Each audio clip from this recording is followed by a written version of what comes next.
जय माता दी दोस्तों, आप सभी को चातुर्मास की हार्दिक शुभकामनाएं। दोस्तों, आज हम इस वीडियो में बात करेंगे चातुर्मास साल 2025 में कब शुरू होगा और कब समाप्त होगा। चातुर्मास की व्रत विधि और नियम क्या क्या है, चातुर्मास का इतना महत्व क्यों है, चातुर्मास के इन 4 महीनों में आपको क्या करना चाहिए और क्या नहीं करना चाहिए, क्योंकि ऐसे बहुत से काम हैं जिनको चातुर्मास में करना वर्जित होता है। तो इन सभी विषयों की संपूर्ण जानकारी आपको इस वीडियो में प्राप्त होगी।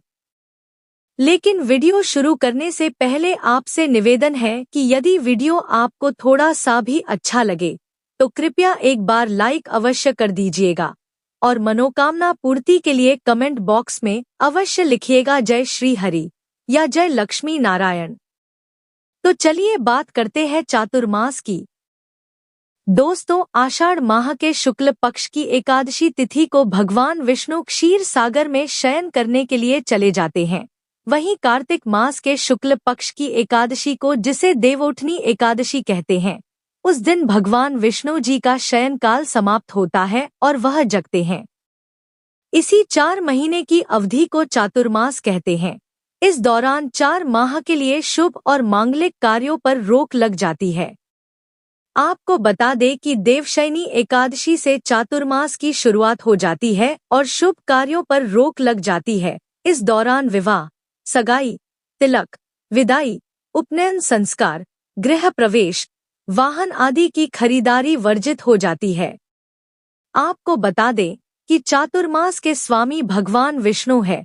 इस मास में भगवान विष्णु और माता लक्ष्मी की पूजा अर्चना करने से मोक्ष की प्राप्ति होती है और माता लक्ष्मी की कृपा से जीवन में सुख, शांति और समृद्धि आती है।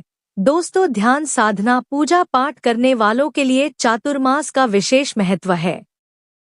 चातुर्मास कब शुरू होगा, कब समाप्त होगा, यह जानें। उससे पहले चातुर्मास के दौरान भूलकर भी कौन कौन से कार्य नहीं करने चाहिए, यह समझ ले। तो आपको बता दूं कि चातुर्मास के दौरान तामसिक भोजन जैसे मांस, मछली, अंडा, प्याज और लहसुन का सेवन वर्जित हो जाता है।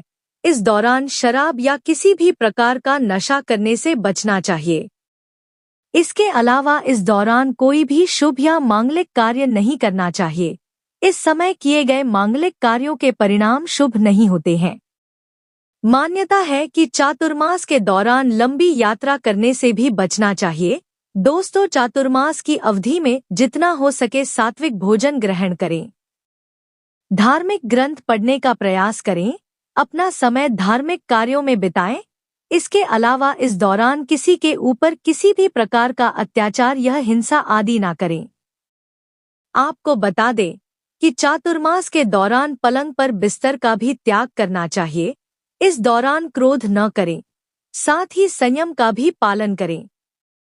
दोस्तों, चातुर्मास के दौरान बाल दाढ़ी नहीं कटवानी चाहिए। इस समय कटु वचन, झूठ बोलना आदि अनर्गल बातें भी नहीं करनी चाहिए। इसके अलावा चातुर्मास के दौरान तेल से बनी चीजें, बैगन, पत्तेदार सब्जी, मसालेदार भोजन, अचार, बेल, मूली, दूध, दही, शक्कर, मिठाई, सुपारी आदि जैसी चीजों का सेवन नहीं करना चाहिए। साथ ही आपको बता दूं कि चातुर्मास में कपड़े या आभूषण की भी खरीदारी करने से बचना चाहिए। चलिए अब जानते हैं कि चातुर्मास में क्या क्या कर सकते हैं। आपको बता दूं कि चातुर्मास में पूजा पाठ जप तप करने का विशेष महत्व है। आप हर रोज सत्यनारायण की कथा सुन सकते हैं। इस समय सूर्योदय से पहले उठना चाहिए और भगवान विष्णु और माता लक्ष्मी जी की विधिवत पूजा करनी चाहिए। साथ ही विष्णु सहस्त्रनाम का और शिव चालीसा का पाठ करना चाहिए।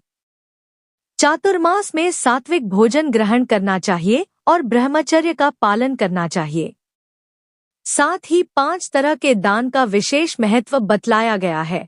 पहला दान है अन्नदान, दूसरा दीपदान, तीसरा वस्त्र दान, चौथा छाया दान और 5वां श्रम दान। दोस्तों, चातुर्मास में किसी मंदिर में जाकर सेवा करना चाहिए। इसके अलावा हो सके तो चातुर्मास में तीर्थ यात्रा करना भी बेहद ही शुभ होता है। चातुर्मास कब शुरू होगा, कब समाप्त होगा, यह जाने उससे पहले चातुर्मास की व्रत की विधि क्या है, जान ले। दोस्तों, चातुर्मास में व्यक्ति को प्रातःकाल सुबह जल्दी उठे और हो सके तो गंगा स्नान करें या घर पर ही नहाने वाले पानी में गंगाजल डालकर स्नान करें। इसके बाद स्वच्छ वस्त्र धारण करके व्रत का संकल्प लें। अब आप विष्णु जी की विधिवत पूजा करें, पंचोपचार पूजन करें। विष्णु जी को रोली, अक्षत, चंदन, फूल माला आदि अर्पित करें। धूप दीप जलाएं, मेवा, फल, मिठाई का भोग लगाएं। इसके बाद भगवान विष्णु जी के मंत्रों का जाप करें। आप ओम नमो भगवते वासुदेवाय या ओम नमो नारायणाय का जाप करें। इसके बाद आप विष्णु चालीसा या विष्णु सहस्त्रनाम का पाठ करें। अब आप आरती करके विधि पूर्वक पूजा को संपन्न करें। दोस्तों, चातुर्मास के व्रत के उद्यापन के दिन आप विष्णु जी की विधिवत पूजा करने के बाद किसी ब्राह्मण को दान दक्षिणा देकर ही अपने व्रत का पारण करें। चलिए जानते हैं कि साल 2025 में चातुर्मास कब शुरू होगा, कब समाप्त होगा। तो आपको बता दूं कि इस बार चातुर्मास की शुरुआत 6 जुलाई 2025 दिन रविवार से हो रही है और चातुर्मास की समाप्ति 1 नवंबर 2025 दिन शनिवार को देवोठनी एकादशी के साथ हो जाएगी। दोस्तों, इस बार आषाढ़ माह के शुक्ल पक्ष की एकादशी तिथि की शुरुआत 5 जुलाई 2025 की शाम 6:58 पर हो रही है और आषाढ़ माह के शुक्ल पक्ष की एकादशी तिथि की समाप्ति 6 जुलाई 2025 की रात 9:14 पर होगी।